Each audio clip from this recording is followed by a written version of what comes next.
Currently, one of the hottest topics in fitness, especially evidence-based fitness, is stretch-mediated hypertrophy, and in particular, the application of lengthened partials. Do you use lengthened partials in your training? To some extent, but certainly I don't think it's a be-all, end-all.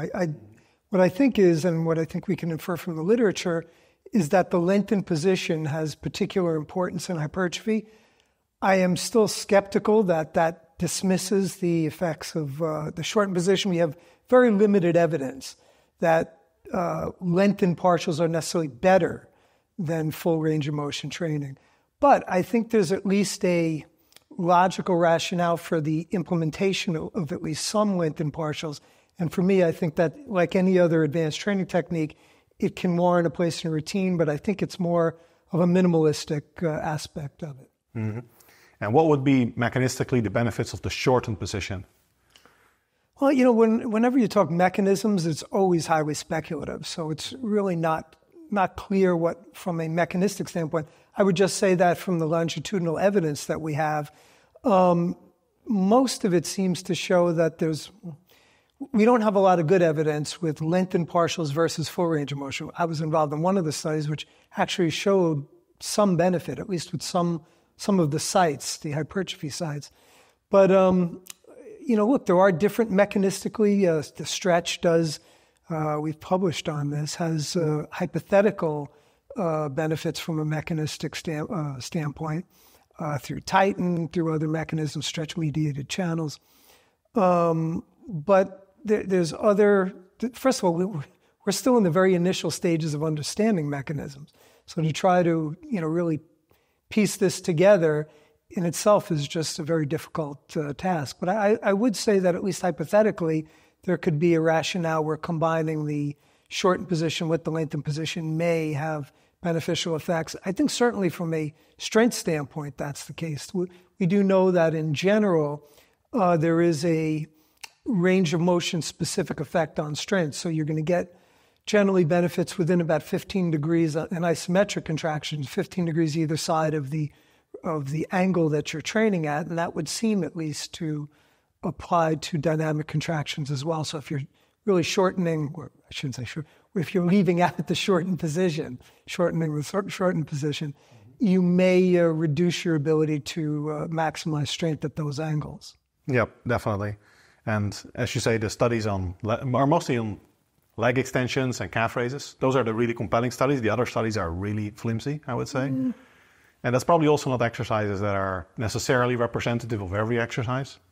So I think that's a good perspective. Well, I'd also add that, and how deep you want to get into this, but we can go all the way. There are some who are claiming that it's all sarcomerogenesis. So I do want to. How do you feel about that argument? Well, I don't think there's any basis for it. I'm not saying it may not ultimately play out, but I think that we have virtually zero evidence that that's the case. The evidence that we have is in muscle thickness or cross-sectional area. Right. There's disconnects between cross-sectional area and sarcomerogenesis. So if we're seeing the increases in cross-sectional area, you would infer that those were from parallel hypertrophy.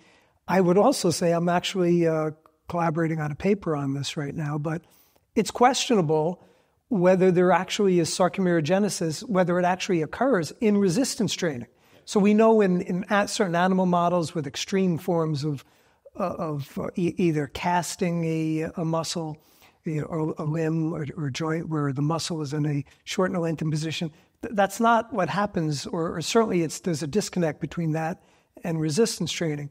What a lot of people are doing is they're inferring research based on the fascicle lengths, and fascicle lengths do not necessarily equate to sarcomerogenesis. You can have, because the fascicle length is getting, or you see an increased fascicle length, it could be that there's just a stretch of the sarcomere itself, that the sarcomere is adapting to a greater length rather than having addition of sarcomeres.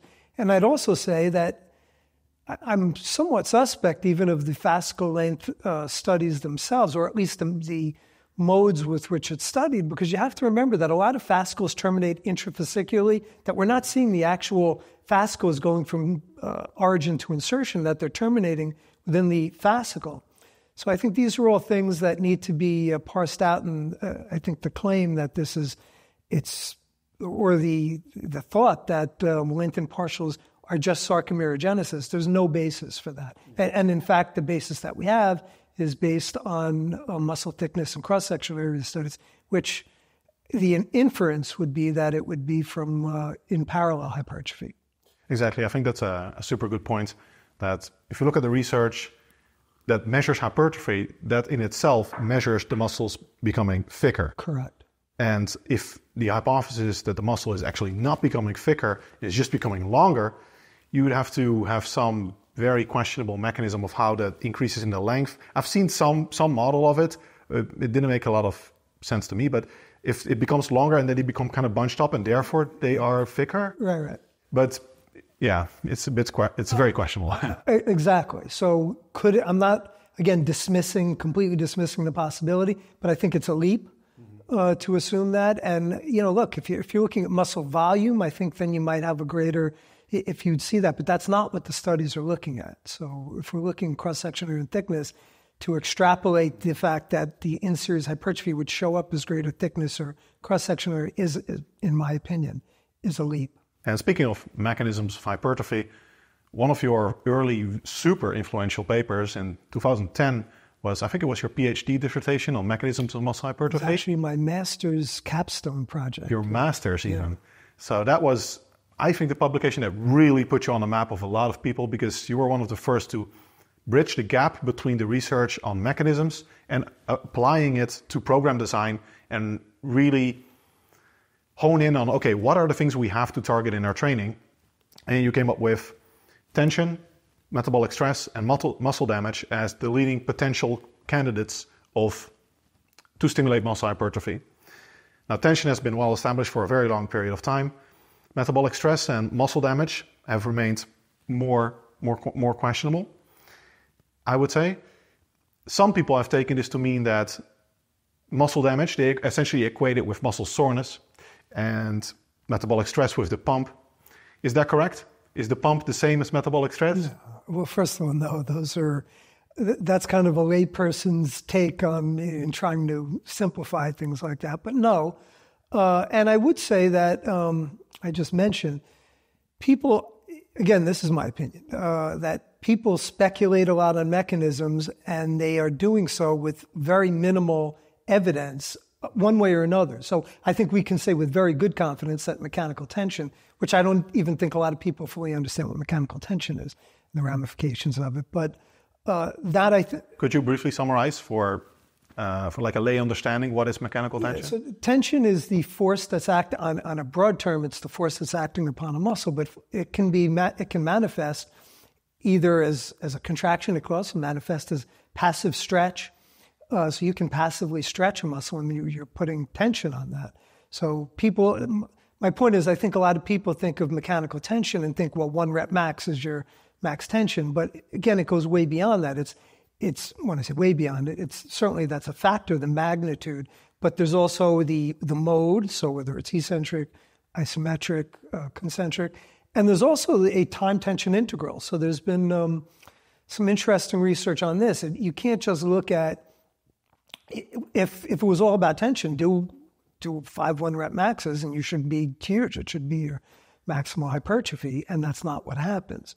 So there is a time tension integral where having a certain amount of tension for a given period of time, and if you're going to ask me what that is, we have no idea. Like, that's where there's just so much uncertainty in this information. We do know that, when I say no, there is good evidence, in my opinion, that there is this time tension integral, but where that manifests for maximizing hypertrophy still needs to be determined. In terms of the other mechanisms, I still think we're far away from understanding them. I'm less, when I wrote that paper, I think I was more, I don't want to even say confident, but I thought at that point, I think there was more hope for evidence on that, which I don't think has manifested, but certainly I wouldn't dismiss that other mechanisms are involved. I recently collaborated on a review paper on lactate, and there's, I think, literature on both sides of the equation showing for and against. There's so many metabolites. So there's recent papers showed, I think there was several dozen metabolites were produced just with resistance training alone. Your H plus, your hydrogen ions. There's at least a rationale where the acidosis may, in some ways, enhance the hypertrophy, the anabolic response. And muscle damage, again, I think the jury is still out.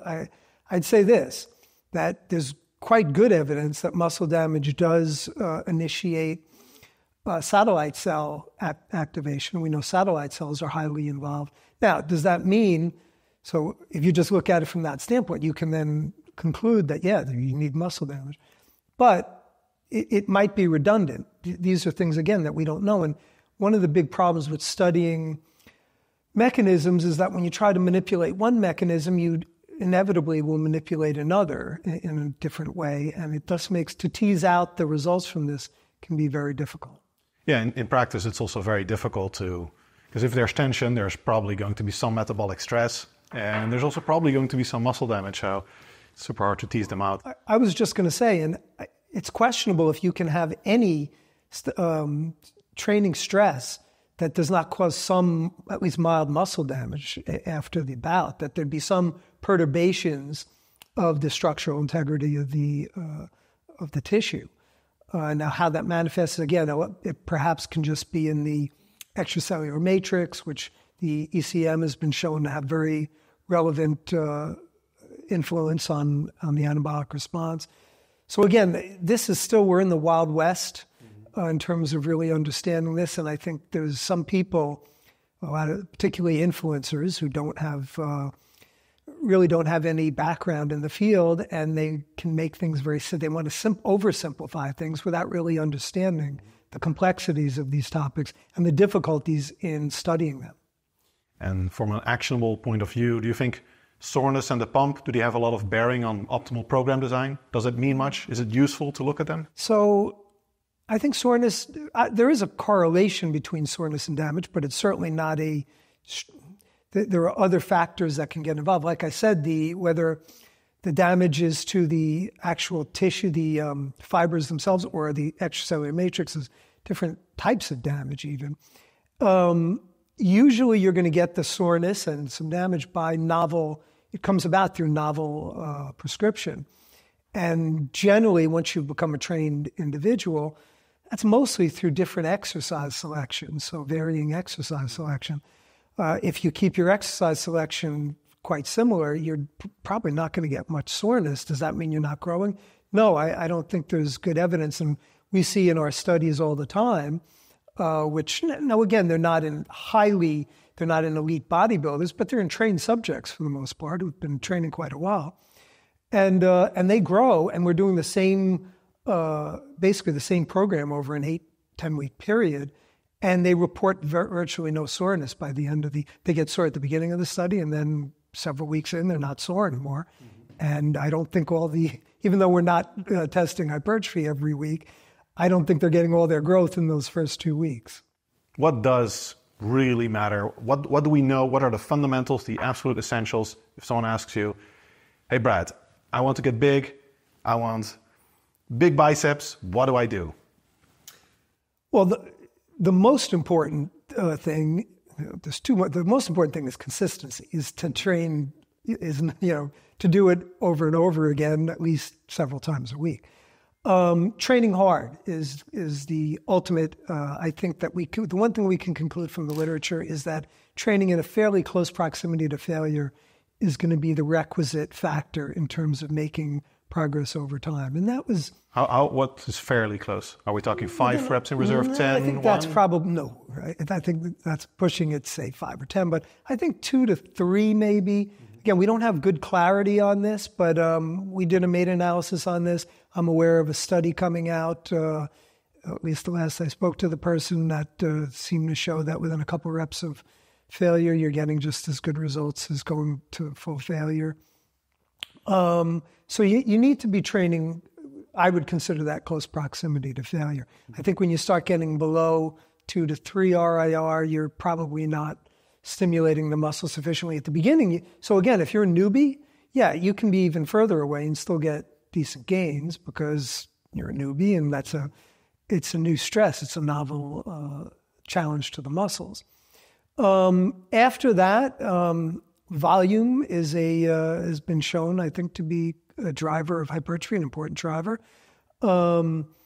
I think all the variables have certain factors, have certain influences. Part of the issue, again, when you're looking at variables in terms of studying them, is that when you manipulate one variable, you're often manipulating another variable. So, I mean, it gets to be difficult. Let's say you want to manipulate rest intervals. So if I'm going to do one person is going to have a 1 minute rest one group is going to have a 1 minute rest interval, the other group's going to have a 3 minute rest interval, you're going to reduce, if you're going to try to keep them in, let's say, a 10 RM, you're going to have to lighten the load a lot more. So you're now influencing load, and how much is that a factor? So trying to, again, tease some of these things out does become difficult in itself. But I think other factors then, so training hard, I think volume then, and then I think the other variables can, under certain circumstances, be important. Like you want to talk about load, I think there's no topic or no variable that I would say with greater confidence that you can get similar results across a very wide spectrum of loading ranges. Anywhere between 3 to 5 reps up to 30 to 40 reps. If you're going in close proximity to failure, training really hard, you can get very similar whole muscle hypertrophy. However, I do still think there is the possibility, I'm less optimistic than I was probably 5 years ago on this, but I still think there is some evidence, and some blood flow restriction evidence has been coming out that seems to suggest this as well, that there could be a fiber type specific effect by perhaps doing some training at lighter loads and some training at somewhat heavier loads. So again, that would suggest that combining different loading ranges may optimize if your goal is to optimize. Now, again, I want to emphasize too that this is important for you or me or people who are just looking to maximize every morsel of their genetic potential. For the vast majority of people, get in the gym, train hard, even fairly minimalistic routines, you're going to get the majority of your gains. Mm-hmm. And then with volume is indeed, in research, I would 100% agree, one of the bigger drivers of all the training variables, supported by numerous meta-analyses. Now, if you look at the results of individual studies, they vary wildly. Yeah. And you had a infamous study on showing that up to 45 sets, and not the only study, there have been multiple studies now. Yeah, that's why I don't know what's infamous. I mean, it's been replicated by numerous different independent labs. So it's it became very popular and controversial, let me put it that way. Mm-hmm. In which scenarios do you think, would you put, for example, a client, would you give them 45 sets per muscle group per week? What are we talking about? I've never done that. So again, this is, I think, one of the gaps in terms of people's understanding. So the study that we carried out had the total number of sets in the weekly sets was 105. 105, so that's for all the that's all the muscle groups. That is a real modest, or it's certainly not a high volume routine. I mean, if you factor that out, let's say you talk about 9, 10 major muscle groups, you have your chest, your back, your shoulders, biceps, triceps, quads, hamstrings, glutes, calves, and abs. It's like 10, if you want to average that out, if we did it for every muscle group, that would be like 10 sets per muscle group. Which is really at the lower end of what the data seem to show. Mm-hmm. So you think there's a difference between systemic and local maximum volume? Well, yeah, exactly. So what I don't think you can do is extrapolate out that you do 45 sets, that if we were to give 45 sets for every muscle group, that it would have, panned out the same. I would certainly speculate it wouldn't have. I think we would have ended up trashing the individuals. First of all, it would have been impractical. You'd be in the gym 18 hours. The old Arnold routines were pretty close to that. But what to me, I think where you look at some of these studies, and I think what is the interesting aspect is they lend credence to the theory that there may be benefit to specialization cycles, that you can employ these types of volumes within a one muscle group generally, and perhaps two. But to me, I think you need to look at the total volume of all the sets, because you're going to drive the systemic response ultimately is going to drive non-functional overreaching. I hope we could agree on that it's not, you don't get localized overtraining. Like if you do 100 sets for your biceps or whatever and then do nothing, you're not going to be overtrained per se. So I would hope that we can at least come to some agreement that the overtraining or non-functional overreaching is a systemic response. It's more often seen in cardiovascular exercise, where it's just a matter of a lot of volume duration-wise. Yeah. It's also incredibly rare. I think the likes of, for example, Milo, Buck, maybe not so much Milo, they kind of argue that, well, maybe everyone can, in fact, go up to much higher volumes than we've been considering so far. That's a different argument, but I don't think you can extrapolate that. You can't extrapolate that from the studies. You can make that case and try to do a study and see. I would disagree with that, but that's a hypothesis. That's worth testing, I think. But I do think that, I should also say, I do think people are capable of higher volumes than they think, but I think that to me would be a real stretch to say. I think if you're pushing it from the 20 sets, on total, when you maybe 180 sets per week, that would factor out. I think that's a lot of sets. But with that said, I do think that the volume studies that we have would suggest that if you then say, all right, let's say we're going to look at 130 sets, 140 sets for all of the major muscle groups, that would be kind of a volume budget that you would look at. You'd look at and say, all right, here's the volume that I can apportion between all my muscle groups. How do I want to apportion that? It's kind of like you make money, you decide what you're going to spend your money on. If you want to spend it on a fancy car, you might not be able to buy the fancy house that you want or go out to restaurants all the time. Right. So I think then apportioning it where your more well-developed muscle groups get less volume and you then specialize. And I would also say from a frequency standpoint that it to me would be beneficial then to try to space out that volume when you're doing these quite high volumes. Let's say you went up to 30. I think it would be real difficult, and I've never gone up that high to 40 plus. But let's say you're 30, and I have done that with a high-level bodybuilder, and it worked quite well on a short-term basis. But we spread it out over a 9-day period. So every third day, he would do 10 sets for the given muscle, which was his hamstrings, 10 sets for his hamstrings first in the workout, and then work to split around that. Yeah, it would make sense that the benefits of high frequencies become more apparent or even only relevant when you're dealing with very high volumes, so that you can spread out the session, you have better stimulus to fatigue ratio. Correct. Because the marginal extra returns you get of another set of bench presses after you've done 20 is probably not great. Correct.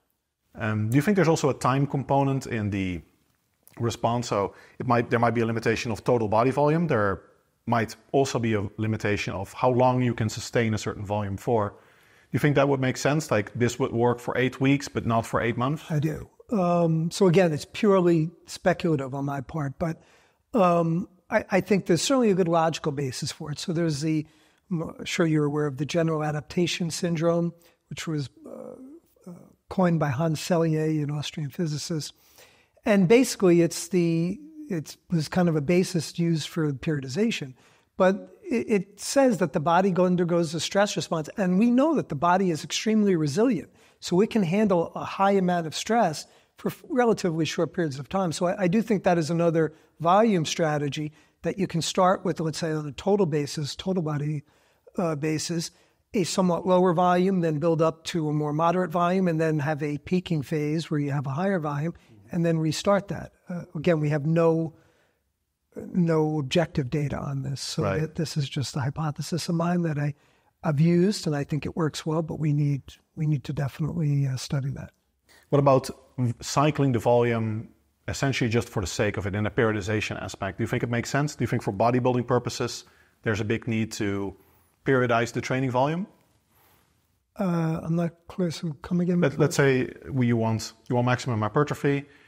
Can you just stick with the same volume? Let's say we find the optimal volume and we just stick with that. Do you need to cycle it? Well, again, to say need, we don't know, but my speculation is that there could be a benefit, that it could help to enhance, that if you then basically pushing your body for a short period of time to promote a functional overreaching response, and then having a deload or whatever, some type of recuperative cycle that goes in there, short cycle, could help to enhance the process. Now, if you're asking me, is there evidence of that? No.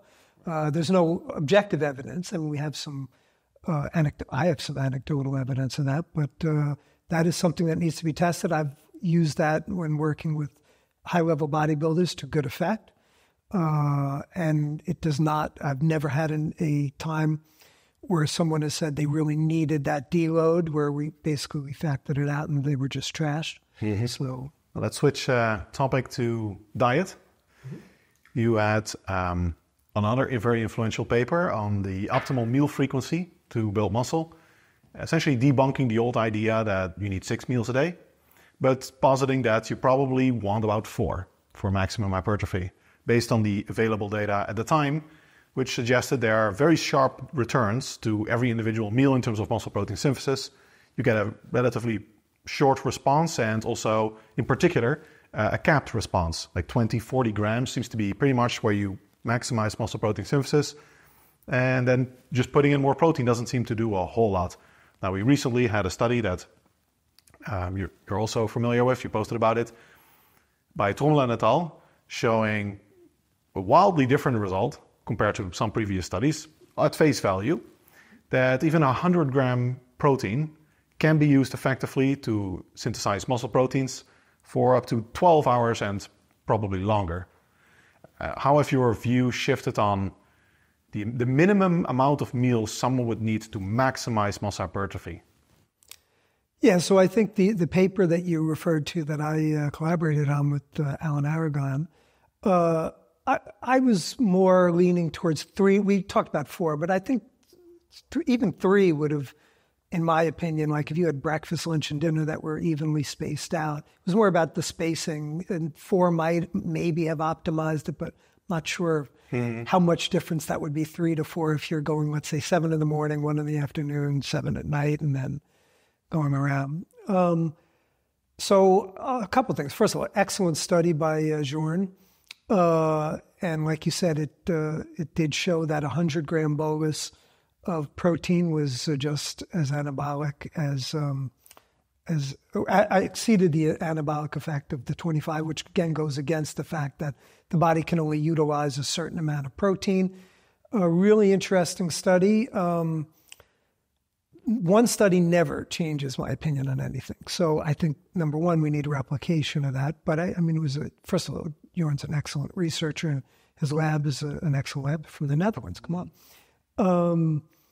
But I'll say this: I'm still not throwing out the idea that it might still be best if your goal is maximal anabolism, that having apportioning it over more meals may somewhat enhance it. But I will say this: I think it shifted my thinking to think it probably is less than what I would have thought.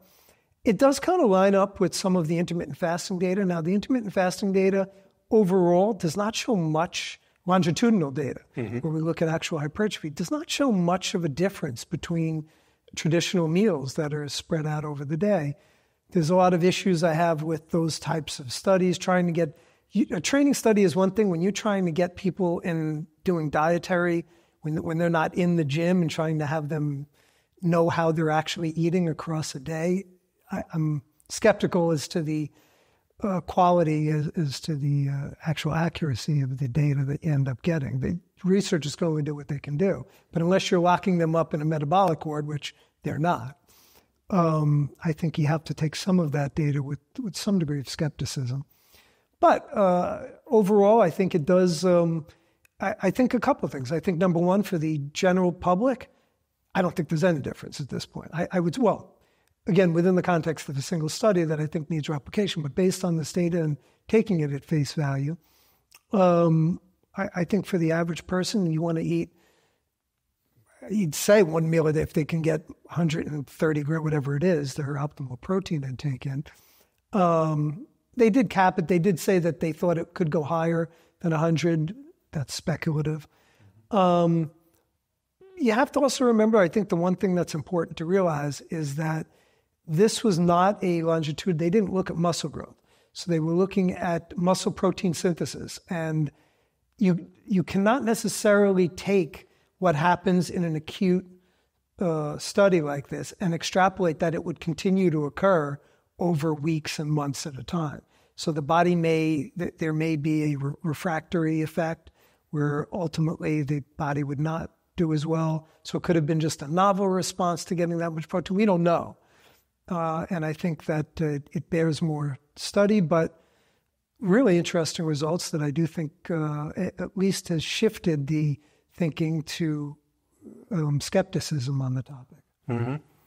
Yeah, and another big limitation is that it's indeed an acute study of people consuming a meal after an overnight fast, after a workout, and essentially showing that if your only meal of, 24-hour period, 26-hour period, is the 100 grams protein, your body can use it, right? Correct. That's different than saying, well, a bodybuilder with multiple meals spaced across the day, they're going to get the same results with 4 as with 1, say. Well, and this is an issue, again, when you're talking about these acute studies, is there's a trade-off between being sterilized to try to take out confounding issues and then the real-world effects, the ecologically valid effects, which is why, again, you need to study these things on a longitudinal basis and actually look at hypertrophy to get a sense of how people are in the real world. But you're able to isolate and make sure that the people are doing what they're supposed to do in the lab. If you're going to have a study and you say,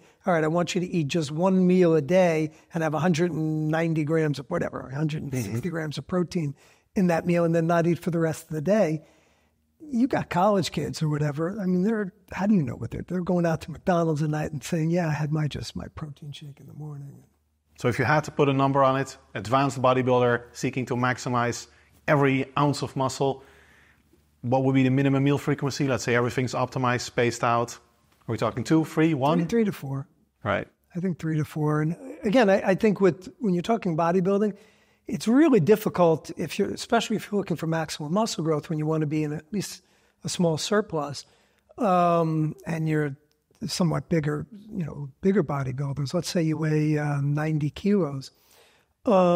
Getting all those calories in, I mean, you're talking 4,000 calories a day or so, usually to support your growth phase. Try getting that in 1 or 2 meals. I mean, you could, but it gets to be tough and generally not the best use of your calories. Next question is by Alan Aragon. Do the crocodiles in the moat around your house where we are now, do they eat only organic food, or do you also feed them conventional sometimes? I think Alan is projecting here because Alan is the one with the moat. So you'd really have to, next time you see Alan, ask him about that. You can see I do not have a moat. We have a pond with little fish in there.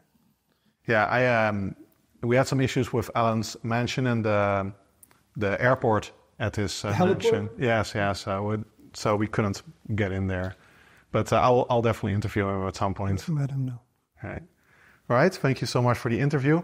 Are there any things that you're currently working on that you think are very interesting and you're interested to share any details on? Yeah, got a bunch of things. So one of the studies we just finished, it's currently in review now, it was a within-subject design. So we randomized subjects' legs, and these are trained individuals, men and women. And the thigh, so we did exercises for the thigh and the calves, for the quads and the calves. And one leg it was randomized. So the quads, we were looking at leg press versus leg extension. So one leg was doing leg extension, the other was doing leg press. And for the calves, one was doing seated and the other was doing straight leg. And we found, which actually was pretty mostly confirmed our initial hypotheses, but the leg extension had greater rectus femoris growth. We looked at the individual growth of the heads. The leg press had greater vastus lateralis growth, so it basically would show that if you want to maximize hypertrophy, you can't just do squats. Well, we didn't do squats, but we would assume that from a multi-joint standpoint. If anything, I would think leg press I would have thought would have had somewhat greater effect than a squat because of the degrees of freedom that you have. But anyway, you need to do both a multi-joint and a single joint move to optimize results. And for the calves, the medial gastroc showed substantially greater growth in the straight leg position. The lateral gastroc really was not affected too much of it. It was slightly greater hypertrophy for the straight leg, but much less than the medial gastroc. And the soleus we were expecting pretty, decently greater growth than the seated. It was a little bit, but really nothing that I would say, wow, that you really need to do the seated to target the soleus. So quite interesting results, and it did really give some insights into programming. So that was a good one that should hopefully be published soon. We just received acceptance on our paper looking at deloads. I don't know if we did a preprint on this, but basically, now when we did it was a 9-week study. We had one group trained for the full 9 weeks. The other group did 4 weeks training, took a week off, and then did another 4 weeks of training. So our deload was not the somewhat traditional. Deloads can be done in multiple ways. There's no, this is the way you have to do a deload. And what we did was, the reason we did it was based on evidence that you can resensitize muscle if you took a short period off. Didn't happen. So there was no resensitization in terms of hypertrophy. There was actually a slight detriment to strength, which we, at least preliminarily, have attributed to maybe some of the subjects reported feeling a little off, that they felt they had to come back in. They were not, because I guess we didn't do the traditional, let's say, just a reduction in volume and load. But anyway, it was interesting, and I think deload, the one thing that I would take home from that, I had previously been in favor of prescribing. I felt that people could not, generally lifters were not good enough to auto-regulate deloads, and that they might not realize that they needed one, so it's better to just take one every 4 weeks or so. I've shifted my opinion in that. I don't think 4 weeks at least, and we trained them really hard. I mean, there was 20 sets for the quads, 20 sets for the quads and hams, and 20 sets for the calves. So it was just lower body. And volitional failure, right? And every set to volitional failure per week. This was a weekly. And then we had them doing an upper body. Now, one of the caveats, the upper body we had them do on their own. So it was a 2-day-a-week lower body that was supervised. But we got their training diaries, and, these were all trained subjects. So we don't know. I'm assuming they did not push quite as hard on their own as that when we pushed them. But I know we pushed them really, really hard. And all of them at the end of the study said, I don't think I need a deload. We'll definitely be reviewing the new studies that you publish for sure. And I wanted to get you on the podcast because I think you are literally one of the best things that has happened to evidence-based fitness. Thank you. The amount of research you put out of a super high quality that is relevant for both practitioners and from the scientific point of view is probably unparalleled currently in fitness. So I want to thank you very much for both the interview and everything you do. My pleasure, and I'm a big fan of yours, as you know, and it's always great catching up. Mm-hmm. Right, Brad Schoenfeld, everyone. Where can people go if they want to find out more about you? Google me. Google him.